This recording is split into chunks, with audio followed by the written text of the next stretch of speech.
फरक पडलाय हे त्या ताईच्या तोंडूनच ऐकावं. ताई तुझं नाव सांग. गौरी राहुल मस्के. आणि तुला हे मी कशासाठी अमृत ज्यूस दिलं होतं? पांढरे चट्टे होते. पांढरे चट्टे. आणि पांढरे चट्टे तुझ्या दोन्ही पायावर होते का एका पायावर होतं? दोन्ही पायावर होतं. मग तिची मम्मीच सांगेल की तिच्यापेक्षा तिची मम्मी बोलू शकते की किती तिला फरक पडलाय ते.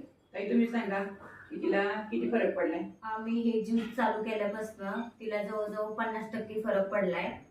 आणि बरेच लोकांचं म्हणणं आहे हा पांढऱ्या चट्टे जातच नाही, पण हे अमृत ज्यूस चालू केल्यापासून त्याची वाढ पण नाही झाली आणि रिझल्ट पण खूप छान आलाय.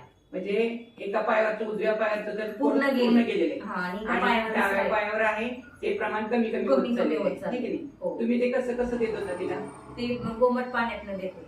5 ml. हो 5 ml. 5 ml सकाळी, 5 ml संध्याकाळी 5 ml.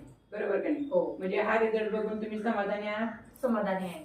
मग तुम्ही हा आणि मला वाटतं हे सगळ्यांनी अमृत ज्यूस घेऊन बघावं. ह्या शक्यतो बरेच लोक म्हणते पांढऱ्या पोटवर किंवा पांढऱ्या आजारावर याला काही औषध नाही, पण मी 100% सांगू शकते डॉक्टरांनी तुम्हाला जसं सांगितलं हो की औषध नाही, पण तरी पण आपल्या रिलायन्स कंपनीचं अमृत ज्यूस तुम्ही वापरलं तुमच्या कन्येला छान रिझल्ट आलेला आहे.